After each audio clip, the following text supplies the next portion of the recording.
Morning everyone, welcome to our channel farmers parent. Last class में हम लोग क्या देख रहे थे बेटा, एल्गी के अंदर जो क्लोरोप्लास्ट प्रेजेंट हैं उसमें हमने देखा कि क्लोरोप्लास्ट के अंदर क्लोरोफिल प्रेजेंट है, जिसमें क्लोरोफिल ए और कैरोटीन बी जो है, बीटा कैरोटीन जो है, ये यूनिवर्सली प्रेजेंट है। बाकी क्लोरोफिल बी सी डी अलग अलग इंडिविजुअल्स एल्गी में क्या होंगे, प्रेजेंट होंगे, चाहे वो ग्रीन एल्गी हो, ब्राउन एल्गी हो और रेड एल्गी हो। उससे रिलेटेड और भी कॉन्सेप्ट हम लोग आगे देखेंगे जब मैं क्लासिफिकेशन बताऊंगा एल्गी का। जब एल्गी को क्लासिफाइड करेंगे, उसकी स्टडी डिस्कस करना स्टार्ट करेंगे, डीप में स्टडी करेंगे, तब मैं और भी सारे पॉइंट को क्या करूंगा, डिस्कस करूंगा। उसके बाद मैंने बताया था कि जो क्लोरोप्लास्ट पिगमेंट्स जो प्रेजेंट है बेटा क्लोरोफिल के फॉर्म में, तो वो क्लोरोप्लास्ट एक्चुअली मैंने टोटल बताया था कि उसमें डिफरेंट शेप और साइज के क्या होते हैं, प्रेजेंट होते हैं। डिफरेंट शेप के क्या होते हैं बेटा, क्लोरोप्लास्ट वहां पे प्रेजेंट होते हैं। और मैंने एग्जांपल्स भी दिया था कि कप शेप हो गया, गर्डर शेप हो गया, स्पाइरल शेप हो गया, स्टार शेप हो गया, डिस्क शेप हो गया, रेटिकुलेट शेप हो गया, प्लेट शेप हो गया। ऐसे डिफरेंट टाइप ऑफ क्लोरोप्लास्ट के शेप क्या होते हैं, अलग अलग एल्गी के एग्जांपल्स में हमें क्या होते हैं, देखने को मिलते हैं। आज उसी कॉन्सेप्ट को आज हम लोग क्या करते हैं, कंप्लीट करते हैं। ये जितने भी कॉन्सेप्ट है बेटा, जो मैं पढ़ा रहा हूँ बहुत इंपॉर्टेंट है आपके नीट के एग्जामिनेशन से, और यहाँ से डायरेक्ट एग्जाम्पल्स बेस्ड क्वेश्चंस क्या होते हैं, पूछे जाते हैं। तो चलिए अगर मैं बात करूं बेटा, तो यहाँ पर मैंने कुछ एग्जाम्पल्स लिए हैं। जैसे मानकर चलो कप शेप जो क्लोरोप्लास्ट है बेटा किस एल्गी में पाया जाएगा, तो कप शेप क्लोरोप्लास्ट की अगर बात की जाए तो कप शेप क्लोरोप्लास्ट किस में प्रेजेंट होता है, क्लेमाइडोमोनास में। तो मैंने हेडिंग कप शेप ना डाल करके यहाँ पर मैंने यूनिसेलुलर एल्गी लिखा है। अच्छा, यूनिसेलुलर एल्गी इसलिए लिखा है यहाँ पर क्योंकि आपको याद रहे कि जो क्लेमाइडोमोनास है ये यूनिसेलुलर नेचर के होते हैं। ये नहीं कि हम क्लेमाइडोमोनास को अलग से एक पॉइंट लिखें कि unicellular, it is this is unicellular algae, ऐसा नहीं। हम इसी के साथ जो चीजें हो सकती है, जितनी पॉसिबिलिटी हो सकती है पॉइंट को कवर करने का, हम एक एक ही वीडियो में एक एक कॉन्सेप्ट के साथ ही क्या करते जाएंगे, कॉन्सेप्ट को खत्म करते जाएंगे। तो देखिए यूनिसेलुलर एल्गी का एग्जांपल है क्लेमाइडोमोनास। क्या है बेटा, Chlamydomonas which is cup shape. इसमें जो क्लोरोप्लास्ट CHLOR, क्लोरो का मतलब हो गया क्लोरोप्लास्ट, है ना। तो ये यूनिसेलुलर एक एल्गी है जिसका नाम है क्लेमाइडोमोनास। तो सबसे पहला तो आपका क्वेश्चन ये सॉल्व हो जाएगा, which one of the algae is unicellular in nature. तो यूनिसेलुलर में मैंने ऐसे भी याद करवाया था, यूं ही चल रहा है करके मैंने याद करवाया था, वहां से भी आप याद कर सकते हैं, या तो यहां से भी याद कर सकते हैं कि यूनिसेलुलर एल्गी क्या बेटा, क्लेमाइडोमोनास है, जिसके अंदर क्लोरोप्लास्ट का जो शेप है वो कैसा होता है भाई, कप शेप होता है। कैसा होता है, कप शेप का होगा। फूड स्टोरिंग यूनिट क्या होता है बेटा, पायरेनॉइड। पायरेनॉइड यहाँ पर फूड स्टोरिंग, यानी ये जो क्लेमाइडोमोनास है ये अपनी फूड को जो स्टोर करेगा वो किसके फॉर्म में स्टोर करेगा बेटा, पायरेनॉइड के फॉर्म में क्या करेगा, फूड को स्टोर करेगा। अब एक्चुअली में ये पायरेनॉइड होते क्या है, इससे रिलेटेड एक क्वेश्चन पूछा जा चुका है बेटा नीट के एग्जामिनेशन में। वो क्वेश्चन क्या पूछा गया था कि जो पायरेनॉइड होता है बेटा, तो मान के चलो ये पायरेनॉइड है, तो पायरेनॉइड के बीच में क्या होता है बेटा, प्रोटीन। पी का मतलब हो गया प्रोटीन, है ना। और ये जो साइड वाला रीजन होता है उसमें क्या प्रेजेंट होता है बेटा, स्टार्च। मैं किसकी डायग्राम बता रहा हूं, पायरेनॉइड का। पायरेनॉइड की कंपोजिशन की बात की जाए, एक फूड स्टोरिंग यूनिट है, बेसिकली एल्गी में पाया जाता है, क्लेमाइडोमोनास में, फिलामेंटस एल्गी में आपको जैसा कि स्पाइरोगायरा और यूलोथ्रिक्स में देखने को मिलेंगे। तो ये जो पायरेनॉइड है, पायरेनॉइड एक फूड स्टोरिंग यूनिट है। जैसे हम अपनी बॉडी में ग्लूकोज को स्टोर करते हैं in the form of glycogen, glycogen के फॉर्म में हम स्टोर करते हैं अगर हम एनिमल सेल की बात करें तो वैसे ही ये जो एल्गी है बेटा ये फूड को स्टोर करता है इन द फॉर्म ऑफ पायरेनॉइड। तो इस पॉइंट को तो सबसे पहले हमें क्या करना है, याद रखना है। और पायरेनॉइड के सेंटर में क्या प्रेजेंट होता है, प्रोटीन, और सराउंडिंग में क्या प्रेजेंट होगा, स्टार्च। तो यही क्वेश्चन नीट में पूछा गया है बेटा कि centre of pyrenoid present, centre of pyrenoid present, pyrenoid के सेंटर में क्या प्रेजेंट होता है बेटा, तो क्या प्रेजेंट होगा, प्रोटीन प्रेजेंट होगा, और सराउंडिंग में क्या प्रेजेंट होंगे, स्टार्च प्रेजेंट होंगे। आपको याद रखना है इस पॉइंट को। कैसे याद करेंगे, तो अपन दाल चावल लेते हैं, चारों तरफ हमने चावल ले लिया और बीच में क्या ले लिया, दाल ले लिए, खाने के लिए अपन खाते हैं ऐसे थाली में लेकर के, है ना। तो चावल क्या होता है, चावल में स्टार्च पाया जाता है और दाल में क्या होते हैं, प्रोटीन होते हैं। तो अगर आप थाली में दाल चावल भी कंसीडर करोगे तो आपको पायरेनॉइड वाला क्वेश्चन अगर देखने को मिलेगा नीट के एग्जामिनेशन में आएंगे तो वो 100% आपसे सॉल्व हो जाएंगे। चलो, तो एक तो ये हो गया पायरेनॉइड से रिलेटेड। अब सेकंड मैंने यहाँ पर स्ट्रक्चर बताया है। स्ट्रक्चर क्या है, तो यहाँ पर ये जो क्लेमाइडोमोनास है बेटा, इस क्लेमाइडोमोनास में आई स्पॉट देखने को मिलते हैं। क्या देखने को मिलते हैं भाई? आई स्पॉट। आई स्पॉट पाए जाते हैं कि जब आप लाइट वगैरह जब आप तालाब में मारोगे, एक्चुअली में ये जो पॉन्ड में पाए जाते हैं, तो ये जो लाइट का रिफ्लेक्शन है उस रिफ्लेक्शन को कैच करता है। ये जो आई स्पॉट है ना उसको कैच करता है और उसके डायरेक्शन में वो मूव करता है। आया समझ में? अच्छा, मूव करने के लिए क्या प्रेजेंट है? फ्लैजिला प्रेजेंट है। क्या प्रेजेंट है? फ्लैजिला। फ्लैजिला लोकोमोशंस के लिए मूवमेंट के लिए, मोटिलिटी के लिए रिस्पॉन्सिबल होता है। तो ये आई स्पॉट के साथ साथ यहाँ पर क्या प्रेजेंट है भाई? तो यहाँ पर फ्लैजिला भी प्रेजेंट है। और फ्लैजिला कितना प्रेजेंट है? एक या दो प्रेजेंट है? तो दो दिख रहा है, एक इस साइड और एक इस साइड। तो टू फ्लैजिला प्रेजेंट है और both are equal in size, that's why it is isokont in nature. कैसा नेचर का होगा फ्लैजिला बेटा? वाई फ्लैजिलेटेड होगा। पहला पॉइंट तो आपको अपनी नोटबुक में लिखनी है कि जो क्लेमाइडोमोनास होगा यूनिसेलुलर है, कप शेप क्लोरोप्लास्ट प्रेजेंट है, फूड स्टोरिंग यूनिट पैरेनोइड है, बाई फ्लैजिलेटेड नेचर के होते हैं यानी दो फ्लैजिला प्रेजेंट है। Both flagella are equal in size and shape, दोनों के दोनों फ्लैजिला इक्वल साइज शेप का होता है, that's why it is isokont in nature. जो अगर दोनों इक्वल है उसको हम क्या बोलते हैं? आइसोकाउंट। अगर वो अनइक्वल होता है, एक बड़ा एक छोटा होता है, तो अनआइसोकाउंट, है ना। तो यहाँ पर आइसो का मतलब भी क्या होता है? इक्वल। अकाउंट का मतलब दोनों क्या है? एक ही है। तो यहाँ पर याद रखना है कि क्लेमाइडोमोनास के अंदर जो फ्लैजिला प्रेजेंट है बेटा वो क्या है? एक्चुअली में आइसो काउंट नेचर के होते हैं। चलो ये भी पॉइंट कंप्लीट हो गया। This one is cell wall. और सेल वॉल क्या चीज का बना होगा भाई? तो सेल वॉल सेलुलोज और पेक्टिन का बना होगा। ऑलरेडी अपन स्ट्रक्चर में डिस्कस कर लिए हैं। And this one is cup shape chloroplast. ये क्या है बेटा? कप शेप क्लोरोप्लास्ट है। तो देखिए सारे पॉइंट कंप्लीट डायग्राम में। हमने क्लेमाइडोमोनास लिया यूनिसेलुलर एल्गी। क्लेमाइडोमोनास के अंदर क्या है भाई? तो कप शेप क्लोरोप्लास्ट। शेप देखो कप जैसा है, सेल वॉल प्रेजेंट है, आई स्पॉट प्रेजेंट है। डायरेक्शंस के लिए, मूवमेंट के लिए क्या है भाई? फ्लैजिला प्रेजेंट है। फ्लैजिला कितने हैं? दो, यानी बाई फ्लैजिलेटेड नेचर का है और दोनों फ्लैजिला इक्वल साइज का है, इसलिए ये कैसे नेचर के हैं? आइसोकाउंट नेचर के होते हैं। ये इतने सारे पॉइंट आपको क्लेमाइडोमोनास से रिलेटेड याद रखना है बेटा। मैं आपको जो अच्छा मैंने इसीलिए सारे पॉइंट को इसी जगह पे कवर कर दिया। अभी तो हम लोग क्लोरोप्लास्ट केवल देख रहे हैं, चाहते तो हम केवल कप शेप क्लोरोप्लास्ट को भी मैंने खत्म करके आगे बढ़ जाता, नहीं। लेकिन हमें क्या करना है? एक ही जगह चीजों को कंपाइल कर देना है ताकि एक ही जगह पर हम चीजों को देखें और इससे रिलेटेड हमारे नीट में जितने भी क्वेश्चन बन सकते हैं वो सारे के सारे सॉल्व हो जाए। देखो कप शेप एक क्वेश्चन सॉल्व करवाएगा, सेल वॉल क्लेमाइडोमोनास का, सेलुलोज और पेक्टिन दूसरा, आई स्पॉट किस में पाए जाते हैं? क्लेमाइडोमोनास तीसरा क्वेश्चन, फ्लैजिला बाई फ्लैजिलेटेड कौन सा एल्गी है? तो हमारा क्लेमाइडोमोनास चार क्वेश्चन हो गया। Isocon type of algae flagella किस में पाए जाते हैं? क्लेमाइडोमोनास 5 हो गया।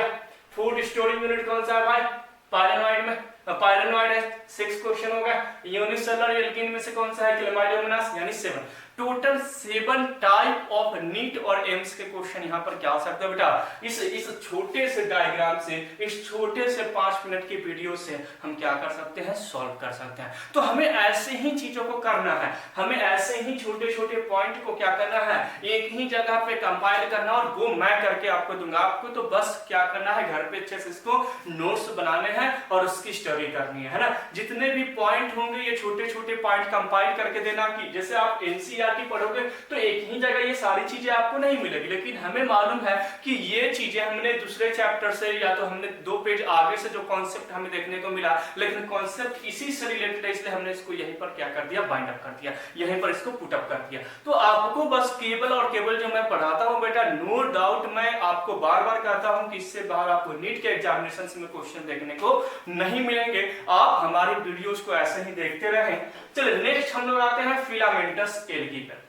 फिलामेंटस एल्गी यानी फिलामेंट शेप का एल्गी होगा। मैं बताया था फिलहाल कहां से आया हुआ, तो USA, Ulothrix and spirogyra 2 examples था। तो हम लोग सबसे पहला एग्जांपल लेते हैं स्पाइरोगायरा, जिसको हम पॉन्ड सिल्क भी बोलते हैं, बहुत इंपॉर्टेंट है। Spirogyra can be also known as pond silk, इसका सिनोनिम्स है कि स्पाइरोगायरा को हम क्या बोलते हैं? पॉन्ड सिल्क एल्गी भी बोलते हैं। अब देखो इसमें फिलामेंट जैसा स्ट्रक्चर है, फिलामेंट जैसा स्ट्रक्चर। ये क्या है स्ट्रक्चर? फिलामेंट जैसा।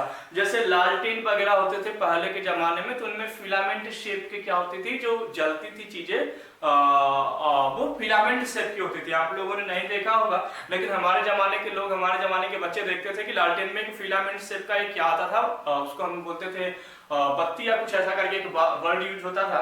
तो वो क्या होता था, वो फिलामेंट शेप का होता था। ऐसे ही एक धागा नुमा स्ट्रक्चर होता था, उसको हम क्या करते थे, बर्नर के थ्रू उसको ऊपर लेकर के जाते थे।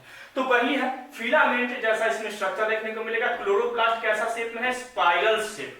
कैसा बेटा? स्पाइरल। ये स्पाइरल हो गया है। स्पाइरल शेप बैक्टीरिया भी मैंने आपको बताया था, या स्पाइरल शेप आप नोटबुक में भी स्पाइरल करवाते हो। तो ऐसे ही ये क्या है भाई, स्पाइरल शेप में है। तो क्लोरोप्लास्ट कैसा है? Spiral shape. Food storing unit यहाँ पर भी क्या है भाई? पायरेनोइड। पायरेनोइड यहाँ पर भी फूड स्टोरिंग यूनिट है। तो देखिए फिलामेंटस सेल की क्या एग्जांपल? स्पाइरोगायरा। कैसा है बेटा इसमें? तो spiral shape. S for spirogyra, S for spiral shape. आया समझ में? स्पाइरल शेप इसमें क्या देखने को मिलेगा बेटा? क्लोरोप्लास्ट। फूड स्टोरिंग यूनिट क्या है भाई? तो पायरेनोइड ही है। नेक्स्ट एग्जांपल है यूलोथ्रिक्स। यूलोथ्रिक्स में क्लोरोप्लास्ट कैसा होता है बेटा? गर्डल और बैंड शेप। चलो इसकी डायग्राम मैंने बनाया नहीं, मैं बना देता हूं, बता देता हूं कैसे होते हैं। मान के चलो ये यूलोथ्रिक्स है, एनसीईआरटी में इसका डायग्राम भी दिया गया है। ये यूलोथ्रिक्स है बेटा, ये इसका होल्ड फास्ट है। क्या है? Hold fast. बहुत इंपॉर्टेंट वर्ड है। होल्ड फास्ट का मतलब होता है कि ये क्या होता है? जमीन से जुड़ा होता है। मतलब जहां पे प्लेट है नीचे से ही जमीन से ये जुड़ा रहता है और ऊपर तक चला जाता है, इस टाइप के ऐसे। तो ये जो नीचे वाला ये होल्ड फास्ट, ये जमीन से जुड़े रखने के लिए, जमीन से कैचअप करने के लिए क्या होता है? रिस्पॉन्सिबल होता है ना, ये जमीन से जुड़ा रहता है। ये होल्ड फास्ट जो है ना, ये जमीन आगे भी मैं बताऊंगा जिसको, और जब मैं इसको और अच्छे से डीप में पढ़ाऊंगा। फिलहाल तो हम लोग जो इंपॉर्टेंट पॉइंट है उसको हम लोग क्या करते हैं, कवर करते हैं। तो होल्ड फास्ट प्रेजेंट है बेटा, और इसके अंदर क्या होता है भाई? तो बैंड शेप का, यानी कि गर्डल शेप भी बोलते हैं, या तो इसको हम बैंड शेप भी बोलते हैं। बैंड शेप का क्या प्रेजेंट होता है? तो इस टाइप से बैंड शेप का क्या प्रेजेंट होता है? इसमें क्या प्रेजेंट होंगे? क्लोरोप्लास्ट। जो हाथ में हम बैंड करते हैं, रिबन बैंड जो हो गया, ये सारे बैंड शेप का, इसको हम गर्डल शेप और बैंड शेप भी बोलते हैं। तो यूलोथ्रिक्स में क्या प्रेजेंट है बेटा? होल्ड फास्ट प्रेजेंट है, जो कि क्या करता है भाई? तो हेल्प करता है एल्गी को सॉइल से अटैच होने में, है ना। सॉइल और एल्गी की बॉडी को अटैच करने वाला जो यूनिट है बेटा, वो क्या है? Hold fast. तो होल्ड मतलब मालूम है आपको, होल्ड का मतलब होता है पकड़ना, है ना। होल्ड का मतलब क्या होता है? पकड़ना होता है। तो वहीं से आपको समझ में आ जाएगा कि यहाँ पर जो जमीन से पकड़ने के लिए, यानी जमीन से अटैच करने के लिए जो पोर्शन है वो क्या है? होल्ड फास्ट है। किस टाइप ऑफ क्लोरोप्लास्ट प्रेजेंट है बेटा यहाँ पर? किस शेप का? तो गर्डल शेप या तो बैंड शेप। दो में से दोनों ऑप्शंस आपके करेक्ट हो जाएंगे। तो यूलोथ्रिक्स में गर्डल या तो बैंड शेप। तो आई होप आपको क्या क्या कंप्लीट करवा दिया? कप शेप मैंने करवा दिया, स्पाइरल शेप क्लोरोप्लास्ट कंप्लीट हो गया, और गर्डल और बैंड शेप भी हमारा क्या हो गया? कंप्लीट हो गया। नेक्स्ट आते हैं रेटिकुलेट टाइप ऑफ क्लोरोप्लास्ट, या reticulate shape of chloroplast. Reticulate का मतलब क्या होता है? रेटिकुलेट का मतलब होता है जालीनुमा, net like structure. Just like जो टी शीवर जो होते हैं, जो चाय को छानने वाले जो हम यूज करते हैं, तो एक्चुअली उसमें क्या होता है? छोटे छोटे नेट होते हैं, छोटे छोटे पोर प्रेजेंट होते हैं। स्मॉल स्मॉल उसमें क्या होता है बेटा? छिद्र प्रेजेंट होता है। स्मॉल स्मॉल उसमें क्या होते हैं? पोर्स प्रेजेंट होते हैं। उसी पोर्स को, उसी शेप को, उसी स्ट्रक्चर को हम क्या बोलते हैं? Reticulate type of chloroplast. Reticulate type of जो क्लोरोप्लास्ट है बेटा, वो उसका एग्जांपल है हाइड्रोडिक्टियोन। हाइड्रोडिक्टियोन एक एल्गी है बेटा, जिसके अंदर रेटिकुलेट है, जालीनुमा है। ये जालीनुमा क्या है भाई? इसमें क्लोरोप्लास्ट प्रेजेंट है। तो रेटिकुलेट क्या है बेटा? Reticulate type of chloroplast present in hydrodictyon. देखो, cup shape present in C for cup, C for Chlamydomonas, complete. Spiral shape present in S for spiral, S for Spirogyra, complete हो गया, दो याद हो गया। थर्ड क्या था बेटा?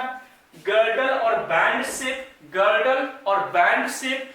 बैंड मतलब हम लोग बैंड पहनते हैं क्या? फ्रेंड बैंड आते हैं, लोग पहनते हैं हाथों में, बैंड लगाते हैं। तो बैंड कौन पहनता है? यू, यानी कि तुम। तो बैंड कौन बांधता है? यू यानी कि यूलोथ्रिक्स। मैं छोटे छोटे निमोनिक्स देता हूं जिससे आपको याद हो जाएगा, आज वाली क्लास में मैं याद करवा दूंगा। Cup, C for Chlamydomonas, question solve हो जाएगा वहां पर। Spiral, S for spiral, S for Spirogyra, second question solve हो गया। थर्ड क्या है भाई? Band shape. बैंड कौन पहनता है? यू यानी यूलोथ्रिक्स, कंप्लीट। देखो छोटे छोटे निमोनिक्स, छोटे छोटे ट्रिक्स है, मैं एग्जांपल्स को क्या कराऊंगा, याद करवाऊंगा। अब रेटिकुलेट की बात की जाए, अब रेटिकुलेट यानी कि जाली नुमा स्ट्रक्चर, जाली से अगर पानी को नीचे गिराएंगे तो पानी चला जाएगा। मान लो पानी में कुछ मिक्स है, वो ऊपर आएगा, पानी नीचे चला जाएगा। तो पानी के लिए हम कौन सा वर्ड यूज करते हैं, वाटर के लिए हाइड्रो। कौन सा वर्ड यूज करते हैं, हाइड्रो। यानी रेटिकुलेट यानी जाली, रेटिकुलेट का मतलब क्या होता है, जाली, जाली यानी कि पानी, पानी यानी कि हाइड्रो, हाइड्रो से हो जाएगा हाइड्रोडिक्टोम। देखो कैसे क्वेश्चन सॉल्व करना है, हमें स्मार्ट स्टडी करनी है, बहुत सारे एग्जांपल्स आपको याद करने होंगे, आपको फिजिक्स के कॉन्सेप्ट आपको याद करने होंगे, आपको केमिस्ट्री पढ़ना होगा। तो ऐसा नहीं कि केवल बायो नहीं है, केवल बॉटनी नहीं है ना, बहुत सारे हैं। तो हमें छोटे छोटे निमोनिक्स याद रखना है, छोटी छोटी कहानी के फॉर्म में याद रखना है कि सर ने रेटिकुलेट का मतलब बताया था। रेटिकुलेट का मतलब तो सर ने बताया था यार जाली होता है, और जाली से क्या गिरता है, तो पानी छानते हैं। अच्छा पानी, पानी यानी कि हाइड्रो, हाइड्रो यानी कि हाइड्रोडिक्टोम। वहां पर ऑप्शंस आपके सामने होंगे, 4 ऑप्शंस में एक ऑप्शन हाइड्रोडिक्टोन का होगा। और जैसे ही आप पानी कंसीडर करोगे ना, आपके माइंड कैच करेगा और वो क्वेश्चन आपको 100% क्या हो जाएगा, सॉल्व हो जाएगा। ये मेरी गारंटी है, क्योंकि मैंने इन चीजों को सॉल्व किया और मैं इन चीजों के थ्रू ही क्वेश्चन सॉल्व करता हूं। तो यहाँ पर छोटे से निमोनिक्स यानी कि रेटिकुलेट, जाली, जाली यानी कि पानी, पानी यानी कि हाइड्रो, हाइड्रो यानी कि हाइड्रोडिक्टोन, खत्म, कंप्लीट हो गया। नेक्स्ट आते हैं क्या, प्लेट लाइक क्लोरोप्लास्ट या plate shape chloroplast. Plate shape chloroplast का एग्जांपल है बेटा कीटोफोरा। क्या है बेटा, कीटोफोरा। अब यहाँ पर एग्जांपल्स इंपॉर्टेंट है, कॉन्सेप्ट हमारा यही 2-3 में था। अब हमारे लिए क्या है, इनके एग्जांपल्स केवल याद रखने जरूरी है, क्योंकि एनसीईआरटी ने इनके बारे में थोड़ा सा डीप में बताया है, बाकी इनके बारे में डीप में नहीं बताया, केवल एग्जांपल से यहाँ से क्वेश्चन आ सकते हैं, इसलिए हमने केवल एग्जांपल। तो प्लेट शेप क्लोरोप्लास्ट किस में देखने को मिलेगा बेटा, कीटोफोरा। कैसे याद करेंगे, देखो यहाँ पर प्लेट जैसा स्ट्रक्चर है, ये क्या है, अलग अलग प्लेट है। तो प्लेट शेप कहां पर देखने को मिलेंगे, कीटोफोरा। कैसे याद करेंगे, तो एक प्लेट में हमने क्या जलाया, कछुआ सा, मॉस्किटो। मॉस्किटो को मारने के लिए हमने मॉर्टिन वगैरह कछुआ जलाते हैं, प्लेट में हमने उसको रख दिया, क्या देखे भाई, तो सारे के सारे कीट उसमें मर गए। आया समझ में। या तो एक प्लेट में हम पानी रख देते हैं लाइट के नीचे, देखते हैं तो सारे के सारे प्लेट में क्या होता है, कीड़े आकर के, कीट आकर के मर जाते हैं। तो हमने क्या देखा कि प्लेट में क्या मरा था, कीट। कीट मतलब क्या होता है, इंसेक्ट। इंग्लिश में उसको हम क्या बोलते हैं, इंसेक्ट। हिंदी में क्या बोलते हैं, कीट। तो प्लेट में क्या मरा, कीट। यानी प्लेट से प्लेट लाइक या प्लेट शेप क्लोरोप्लास्ट, और कीट से हो जाएगा कीटोफोरा। क्वेश्चन सॉल्व ना, वहां पर क्वेश्चन क्या हो गया, सॉल्व हो गया। हमें केवल ट्रिक याद था और क्वेश्चन हमारा क्या हो गया, सॉल्व हो गया। तो कैसे याद किया भाई, तो प्लेट में क्या मरा भाई, कीट। प्लेट में क्या मरा, कीट। तो प्लेट से plate like chloroplast, plate shape chloroplast, और कीट से कीटोफोरा। जैसे मैंने अभी एग्जांपल याद करवाया कि रेटिकुलेट यानी कि रेटी यानी जाली, जाली जाली से क्या छानते हैं, पानी, पानी यानी कि हाइड्रो, हाइड्रो यानी कि हाइड्रोडिक्टोम, खत्म। तो यहां से प्लेट से आपको याद रखना है, प्लेट में क्या मरा था, कीट मरा था, यानी कि कीटोफोरा। याद हो जाएगा आपको, ऑब्वियसली आपको याद भी हो गया होगा। नेक्स्ट आते हैं डिस्क लाइक क्लोरोप्लास्ट, जिसका एग्जांपल है बेटा वाउचेरिया। क्या एग्जांपल है, वाउचेरिया। डिस्क शेप, ये जो कैसेट होते हैं डिस्क लाइक स्ट्रक्चर इसमें प्रेजेंट है बेटा। जैसे डिस्क होते हैं, अब तो नहीं होते, अब तो अपन पेन ड्राइव से काम करते हैं या हार्ड डिस्क से काम करते हैं। पहले जब हम लोग थे तो हमारे टाइम में क्या आता था, डिस्क आता था, कैसेट आता था, या सीडी का कैसेट आता था, सीडी ड्राइव, डिस्क शेप जिसको हम बोलते थे। तो डिस्क हमारे टाइम पे आता था। तो यहाँ पर क्या याद रखना है आपको कि डिस्क शेप क्या है भाई, chloroplast present. Disc shape chloroplast कहां पे प्रेजेंट होगा, तो क्या है एग्जांपल्स, वाउचेरिया। कैसे याद करेंगे कि मेरे दोस्त के घर में गया, मैं अपने एक दोस्त के घर में गया, उसने एक सॉन्ग का डिस्क लगाया अपने सीडी ड्राइव में कि सॉन्ग सुनाता हूं, और जैसे ही डिस्क लगाया, सॉन्ग बजा, तो मुंह से क्या निकला मेरे माइंड से, वाह व्हाट सॉन्ग, वाह, बोलते ना कि वाह व्हाट अ डेकोरेशन, वाह व्हाट अ रूम, व्हाट, मतलब एवरीथिंग के लिए हम कौन सा वर्ड यूज करते हैं, जब हम थोड़ा सा इंप्रेसिव होते हैं तो हम कौन सा वर्ड यूज करते हैं, वाह। तो वही है, डिस्क लगाया सॉन्ग का या मूवी का, बहुत अच्छी मूवी थी, बहुत अच्छा सॉन्ग था, तो माइंड से क्या निकलता है, मुंह से बाय माउथ एक ही वर्ड निकलता है, वाओ। तो देखो डिस्क लगाया तो क्या निकला, वाओ। वाओ से क्या हो जाएगा, वाउचेरिया। कंप्लीट ना। ये छोटी सी ट्रिक आपको क्वेश्चन क्या करा ले जाएगा, सॉल्व करा ले जाएगा वहां पर। तो डिस्क यानी कि डिस्क, गाने का डिस्क लगाया, मूवी का डिस्क लगाया, और क्या आया भाई, तो माइंड से निकला वाओ। क्या निकला, वाओ। तो वाओ से हो जाएगा वाउचेरिया। क्वेश्चन सॉल्व हो जाएगा वहां पर। Question will be obviously 100% solve their. Next आते हैं स्टार शेप्ड क्लोरोप्लास्ट। स्टार जैसा यहाँ पर क्लोरोप्लास्ट दिखेगा, एग्जांपल है जिम्नेमा। क्या है भाई, जिम्नेमा। कैसे याद करेंगे, तो स्टार क्या करते हैं रात में, zig zag zig zag zig zag, क्या करते हैं, जिग जैग। अब जिग जैग से बताओ भाई क्या है यहाँ पर, जिम्नेमा। याद हो जाएगा ना, स्टार क्या होते हैं, तो जिग जैग करते हैं, जिग जैग से क्या हो जाएगा, जिम्नेमा। क्वेश्चन सॉल्व हो जाएगा वहां पर, 100% हो जाएगा। तो देखिए मैंने आज वाली क्लास में टाइप ऑफ क्लोरोप्लास्ट बता दिया कि किस किस टाइप के क्लोरोप्लास्ट प्रेजेंट है, जो एनसीईआरटी ने कवर किया है बेटा, उसको मैंने आपको बता दिया, उसके एग्जाम्पल से भी मैंने याद करवा दिया। आपको याद रखना है cup, C4 Chlamydomonas. Spiral shape chloroplast, S for spiral, S for spirogyra. Ulothrix यानी बैंड शेप क्लोरोप्लास्ट, बैंड कौन बांधता है, तो यू यानी कि यूलोथ्रिक्स। रेटिकुलेट यानी जालीनुमा, पानी छानते हैं उससे, यानी कि वाटर यानी कि हाइड्रोडिक्टियन, सॉल्व हो जाएगा। नेक्स्ट मैंने आपको बताया बेटा प्लेट में क्या बना था, कीट यानी कि कीटोफोरा। नेक्स्ट मैंने बताया डिस्क शेप, डिस्क लगाया, सॉन्ग बजा, मुंह से निकला वाव यानी कि वाउचेरिया। और उसके बाद लास्ट में मैंने बताया जिग्नेमा, स्टार शेप, स्टार रात में जिग जिग करते हैं, जिगजैग करते हैं, तो जिगजैग से हो जाएगा जिम्नेमा। तो जितने टाइप्स ऑफ यहाँ पर क्लोरोप्लास्ट हो सकते हैं उससे रिलेटेड जो एग्जांपल्स हो सकते थे वो सारे के सारे हमने क्या कर लिए बेटा, कंप्लीट कर लिए। और बिलीव मानो यही सब छोटे छोटे कॉन्सेप्ट्स वहां पर क्वेश्चंस आपको देखने को मिलते हैं। जब आप नीट के क्वेश्चंस को प्रीवियस ईयर के सॉल्व करोगे या तो रेफरेंस बुक जो आपके पास है उसके क्वेश्चन को सॉल्व करोगे तो इस टाइप के क्वेश्चंस आपको वहां पर देखने को मिल जाते हैं। चलिए नेक्स्ट क्लास में मिलते हैं बेटा मोड ऑफ रिप्रोडक्शन के साथ, एल्गी के मोड ऑफ रिप्रोडक्शन डिस्कस करेंगे, देन एल्गी का क्लासिफिकेशन डिस्कस करेंगे। Thanks for watching farmers parent. आप हमारे चैनल्स को सब्सक्राइब नहीं किए हो तो प्लीज हमारे चैनल्स को सब्सक्राइब कर लें फॉर मोर अपडेट। आपको जब भी मैं वीडियो डालूंगा तो आपको अपडेट हो जाएगा, आपके पास नोटिफिकेशन चली जाएगी। Thanks for watching once again farmers parent.